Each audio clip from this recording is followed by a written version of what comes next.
It's Dexter back. We're starting a new series, so we're going to be breaking down basketball critiquing. So, I'm no pro, I'm not a pro basketball player. I do aim to be the best player I can in this lifespan. I'm going to be the best player. I want to keep learning because I truly love the game of basketball.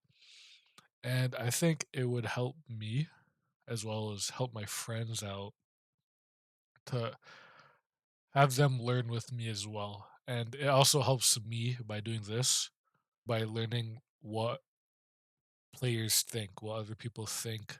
All the details. I'm very detail oriented. I love paying attention to details. So I'm just trying to get every single nook and cranny out there. Okay, I'm just speaking to one person here, the person who's watching the video, uh, or who's in this video, John. But so let's get it started. I did talk to him about. Oh, it's the thing that League of Legends coach does. I watch his content all the time. On a BMW. I'm gonna have a M3. Yeah, M3, M4. And then nothing beats the Honda Civic, right, guys? Have options. Keep them thinking. So, break it down. Uh, keep them thinking. Use has these fakes. Don't do the same thing 2, 3 times in a row.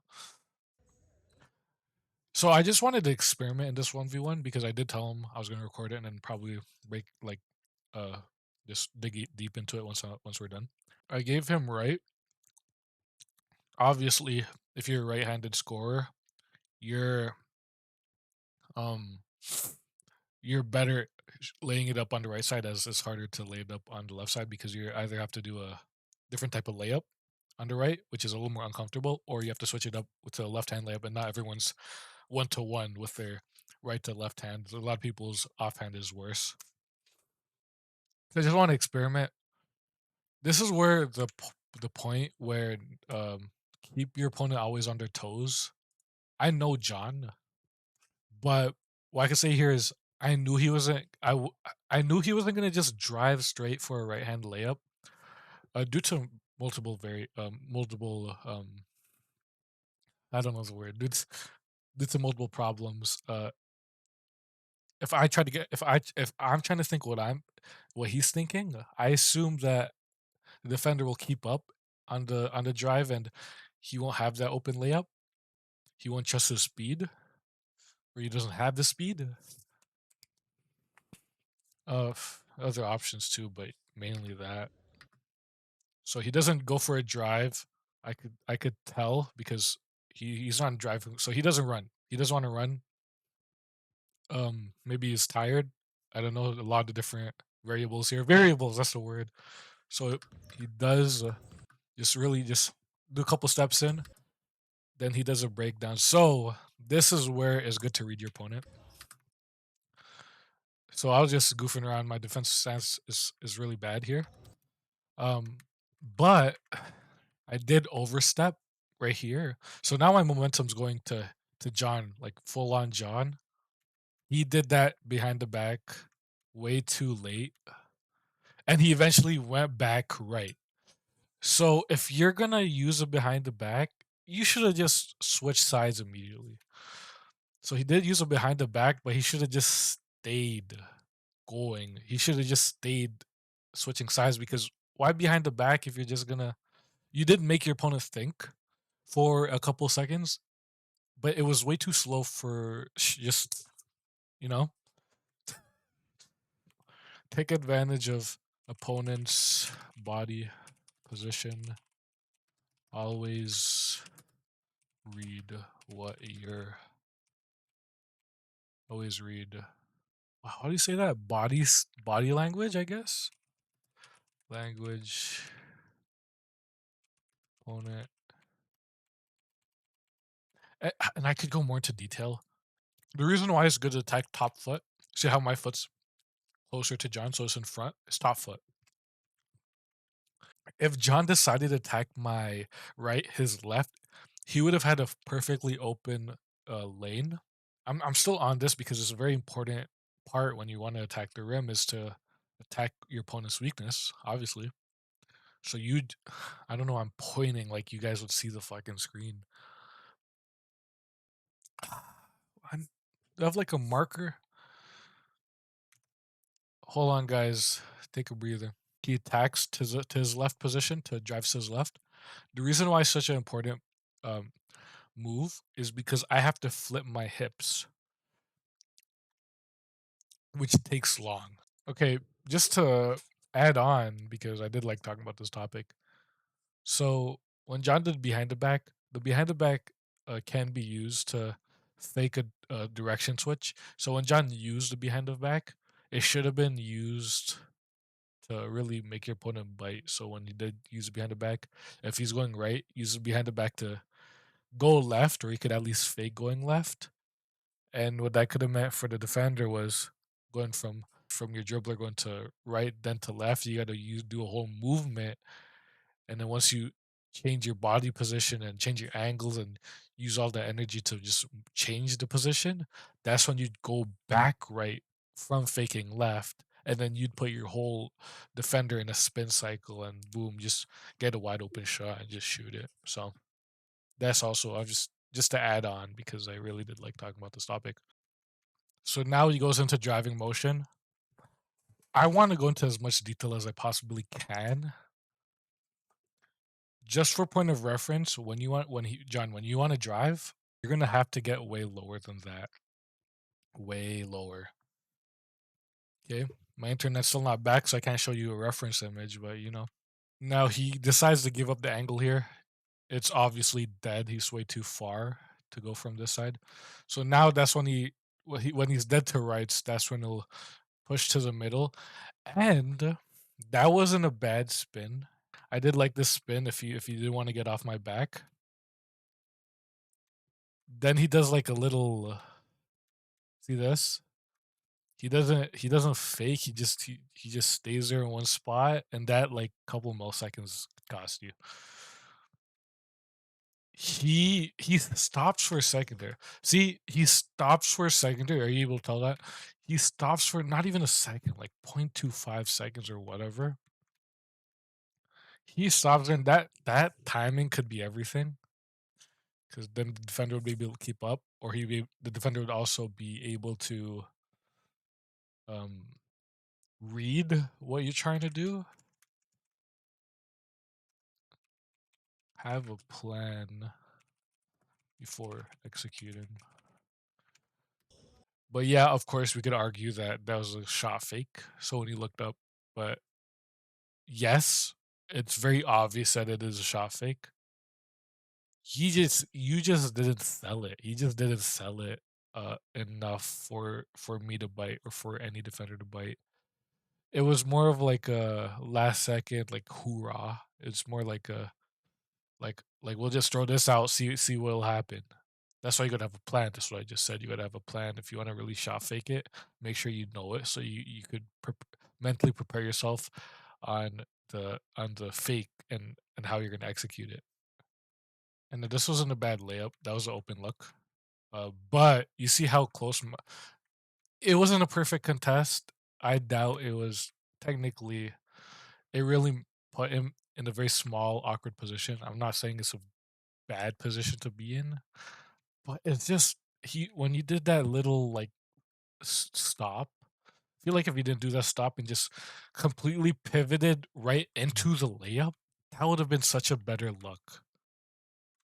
But he is starting to take advantage of what he could do. So he does a little jab step right into a shot. Chef's kiss. I'd give him that. Boom! I cut off the angle here. That was really weak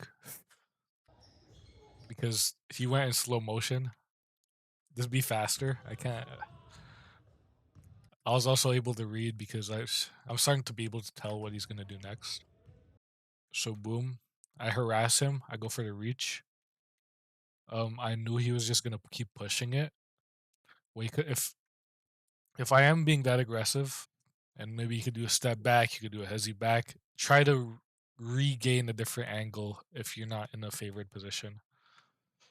But he decided to keep attacking, and he did not have the body position because the way his body is facing, it's not facing towards the rim, it's facing outside. So if he did run, he'd have to pivot. If you want to get inside, he'd have to pivot forward. So he doesn't have he's not running straight to the rim, which would be a tougher position for me to be in. He's going outside, so it's a little more calm, and I'm just gonna just harass him on that. I didn't need to. I could have just pushed him out of the angle, and we can't really see what goes on here. Oh, oh, oh, oh, oh, oh! I got elbowed hard in the throat here. Yeah, yeah, yeah, yeah, yeah, yeah. Looked like a shoulder. Looked like high shoulder. No, that was an elbow. That was an elbow. Yeah. Oh no, that was a high shoulder. Yeah, the shoulder. Yeah. So boom, he tries to get me with some jabs. That's why it's good to have multiple options. That's why jab's such an important move in basketball, even in this today's day and age. Maybe it's more important in today's day and age because everyone focuses on 1v1s and they love the 1v1. But the jab step's always a strong move. I did a soft jump for it. So also what that means if someone doesn't bite for your shot fake, I did a small bite, but that still applies. If they don't bite for shot fake and position, let it fly. Of course, what I mean by good position is sometimes your opponent might be too close, or they're not um they know what you're gonna do. So let's say you shot fake and then your opponent probably is thinking what you're thinking. Let's say you shot fake, then you want to shoot it next, right? Your opponent might be thinking that too because your patterns, the pattern recognition and learning what you did in the past. So let's say your opponent knows that you tend to shoot a lot, and from that position on the court, from that place on the court, um, shot fake, and then what you could do is keep your opponent thinking. So shot fake, jab step, shot fake, boom. Keep them thinking because jab step signals across a change in direction. Uh, and also, let's say your opponent's too far, then just let it fly, because then that because if they don't bite for the shot fake, and then you shoot it, it's a little delayed reaction. Because if they're not biting for the shot fake, they might not bite for it. They might not bite for the real shot. So he doesn't do a shot fake because I was in contest area. He knew, so that's smart. Then he goes for the. I really try to cut off the driving angle, but I don't know why he doesn't want to fight for that. Boom. So he does a stop. Let's just watch it real quick, and then he gets some dribbles, and he's back in the same position. So he just did all that work for nothing. I think at one point he said that he doesn't know what to do. That's why you gotta have every movement has to have a purpose. Good move. I think it bounced off his foot. Yeah, or bounced off his leg. So he did lose it. His spins are really good, but he has to have the foundation for the spins. He has to have the if he wants to be able to do the spins, he's gonna need like the setup. He needs to have the if he has the strong body of a paragraph, then he's gonna need the opening and the ending. You can't just have a body with no opening and ending. So he does a good thing here. Should have let the shot fake. Should have. You still have some time before it gets called as a carry to just fake a shot. So I would have just did like a shot fake. So dribble it and then look up and then pretend you're about to grab the ball and then just boom. That's just another idea to your bag. So add to bag.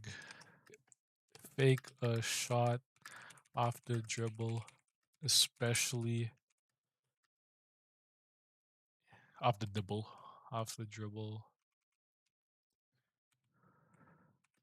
off Hezi works amazing. And loses the ball, but wide open. Wide open. Look how far I am. Let it fly. Bang, bang. Then, yeah. He should have, if he wanted to spin, he could have attacked. He should have really aggressively spun for the rim position because he had that opportunity to just spin inside to the basket. So he goes for another drive to my left. But he doesn't really go aggressive to the drive, so he does a couple steps in, and I already know he's not gonna fully commit to the layup, to the drive mid through the middle layups. I already knew. So boom, and then I'm like, here it goes, same plan again. He'll do some dribble moves. I don't get a poke off, but I know what he's gonna do. And then here I think, okay, he's a little open. Maybe he'll go for a spin shot. And what does he do? But no, he resets back to position, but he's already. Oh, we already checked the ball. But if you already got that position close to the basket, why are you gonna give it up, right? You have that. You took that space. It's hard to gain space the closer to the basket you get, it's harder to gain space. In a way to the comfort zone.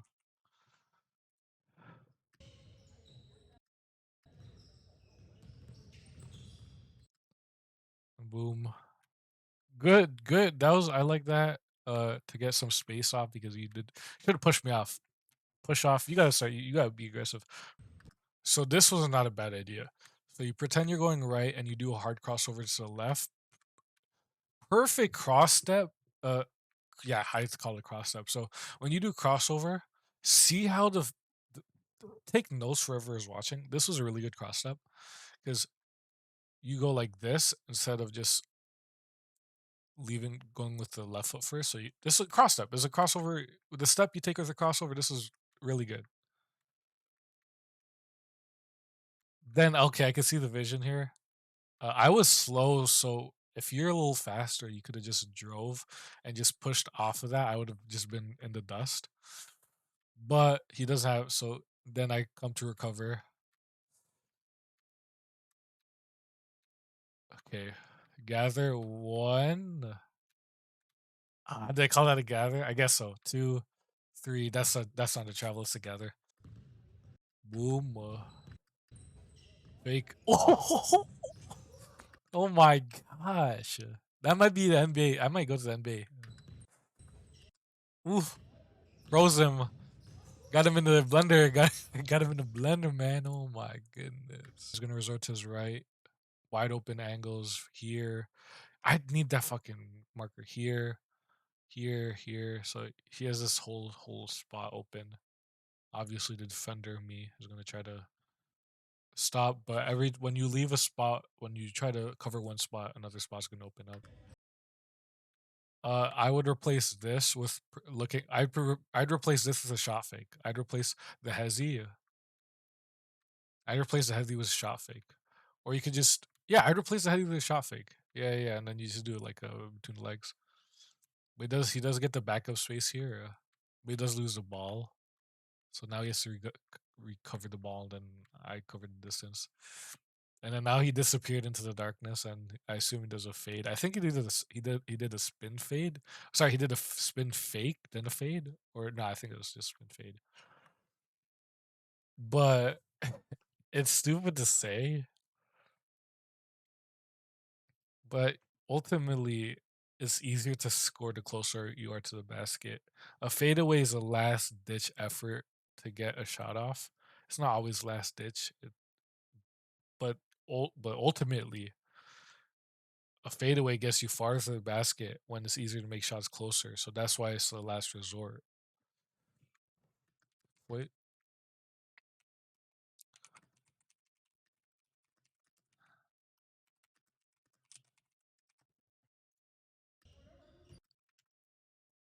just get to the basket, yo.